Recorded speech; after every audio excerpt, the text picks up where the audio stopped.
نے فتح کر لیا، اسلام لے آیا۔ اب جو عالم اسلام کے اندر قوتیں ابھری ہیں، کوئی ایک مرکزی حکومت تو اس کے بعد نہیں بن سکی، اور عربوں کو اس وقت سے جو ڈپوز کیا گیا، معزول کیا گیا، امت مسلمہ کی قیادت ان سے چھین لی گئی۔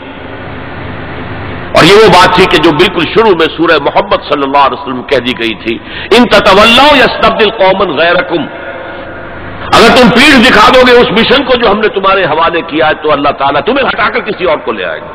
That happened in the mid-13th century of Christian era. Fall of Baghdad 1298۔ اب اس کے بعد وہ تاتاری ایمان لے آیا۔ اب تاتاریوں میں سے یہ سب ترک ہیں، ترکش ہورڈز، ترکان تیموری جنہیں ہم مغل کہتے ہیں، ترکان تیموری انڈیا میں ان کی مملکت عظیم قائم ہوئی، ترکان صفوی ایران کے اندر ان کی مملکت قائم ہوئی، ترکان عثمانی اناطولیا کے علاقے سے وہ سردار جو تھا ترک سردار عثمان، اس نے آگے بڑھ کر حکومت ایک بنائی ہے، اور وہ جس طرح پھر پھیلی ہے، پورا مشرقی یورپ اس نے فتح کیا ہے۔ ترکوں نے قسطنطنیہ فتح کر کے پھر مشرقی یورپ میں ویانا تک کا جا کر محاصرہ کیا ہے، پورا مغربی ایشیا اس کے تحت آ گیا، پورا شمالی افریقہ اس کے تحت آ گیا۔ جو کبھی گریٹ رومن امپائر ہوتی تھی، بالکل اس پیمانے کی گریٹ آٹومان امپائر دنیا میں قائم ہوئی۔ یہ سلطنت عثمانیہ، اس میں 400 برس تک خلافت بھی رہی، خلافت عربوں سے منتقل ہو کر ترکوں کے پاس آ گئی۔ خلافت عثمانیہ جسے ہم کہتے ہیں، اگرچہ وہ ملوکیت تھی، بنو امیہ کا دور بھی ملوکیت کا دور تھا، بنو عباس کا دور بھی ملوکیت کا دور تھا، اور یہ جو خلفائے عثمانی کہلاتے ہیں ترک، یہ بھی ملوکیت کا دور تھا، ملکن اعظم، کٹکھنی ملوکیت۔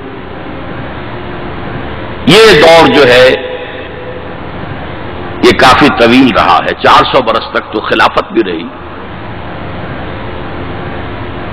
اس کے بعد پھر زوال آیا۔ سلطنت عثمانیہ بھی یورپ کا مرد بیمار بن گئی، زوال آتا ہے، ہر کمال را زوال ہے۔ جیسے کہ اسپینگلر ایک فلاسفر آف ہسٹری ہے، اور اس نے کہا ہے کہ قوموں کے عروج و زوال کا معاملہ عام انسانوں کے عروج و زوال کے مشابہ ہے۔ انسان پیدا ہوا، جوان ہوا، طاقت میں آیا، قوت میں آیا، جوش ولولہ، پھر ادھیڑ عمر ہوئی، پھر ڈھیلا پڑا، پھر بوڑھا ہوا، پھر مر گیا۔ قومیں اسی طرح ابھرتی ہیں، طاقت پکڑتی ہیں، پورے اپنے شان پر آتی ہیں، جوبن پر آتی ہیں، پھر قومیں ڈھیلی پڑتی ہیں، اور قوموں کے اندر زوال آتا ہے۔ عربوں میں زوال آیا تو اللہ تعالیٰ نے ترکوں کے حوالے کر دیا۔ اب ایک نقطہ نوٹ کیجئے، یہ جو ہمارے دو دور عروج آئے، ان میں سے ایک میں عربوں کے جو زیر قیادت دور تھا، اس میں یورپ میں داخل ہوئے مسلمان عرب اور بربر، جبل الطارق کے ذریعے سے، طارق ابن زیاد کی سلطنتگی میں، جو موسیٰ ابن نصیر کے بہت بڑے جرنیل تھے، اور آئیبیرین پیننسلا پورا فتح کر لیا، پورا موجودہ پورچگل اور اسپین پورا کا پورا، پائرینیز کو کراس کیا، سلسلہ کوہ جو ہے جو فرانس کو علیحدہ کرتا ہے اسپین سے، آئیبیرین پیننسلا سے، اور ہارٹ آف فرانس تک پہنچ گئے۔ لیکن وہاں ایک بڑی زبردست شکست دی ایک بہت بڑے فرانسیسی سردار نے۔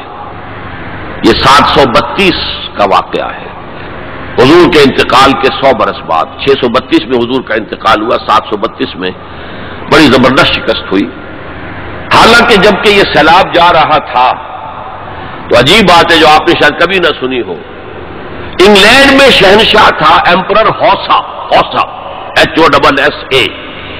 وہ ایمان لے آیا، اس نے دیکھا آ رہا ہے سیلاب، میرا بھی ستیہ ناش ہو جائے گا۔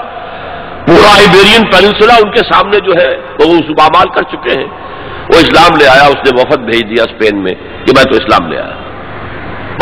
جب مسلمان ریٹریٹ انہیں کرنا پڑا فرانس سے نکل کر اور رہ گئے پائرینیز کے ویسٹ ساؤتھ ویسٹ ہی میں، تو پھر وہ دوبارہ عیسائی ہو گئے۔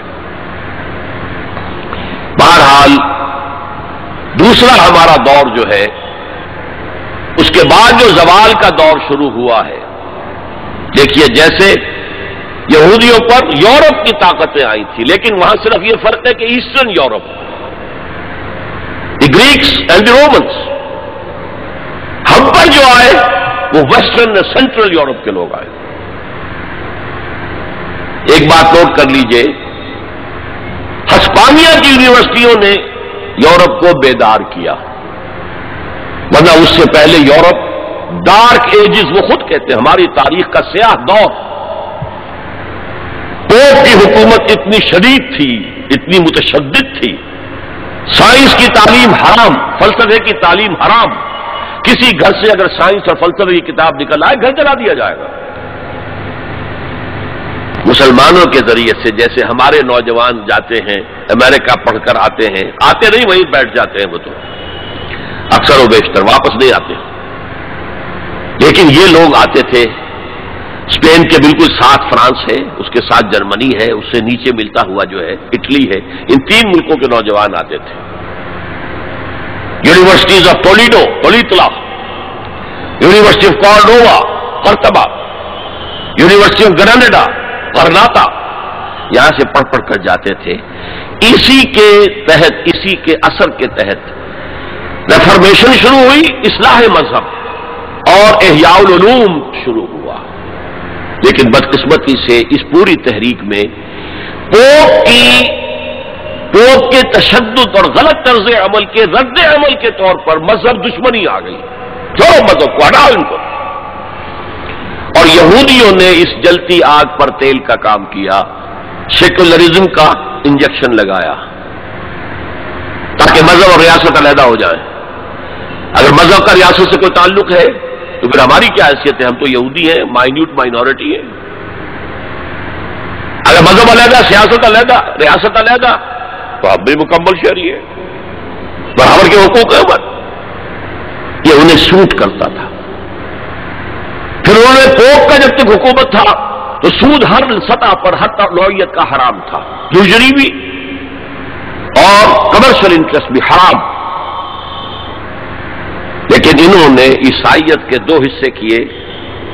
جیسے ہمارے ہاں عبداللہ ابن سبا آیا تھا یہودی یمن سے، اور اسلام کا لبادہ اوڑھ کر اس نے مسلمانوں کے اندر الفتنۃ الکبریٰ پیدا کیا،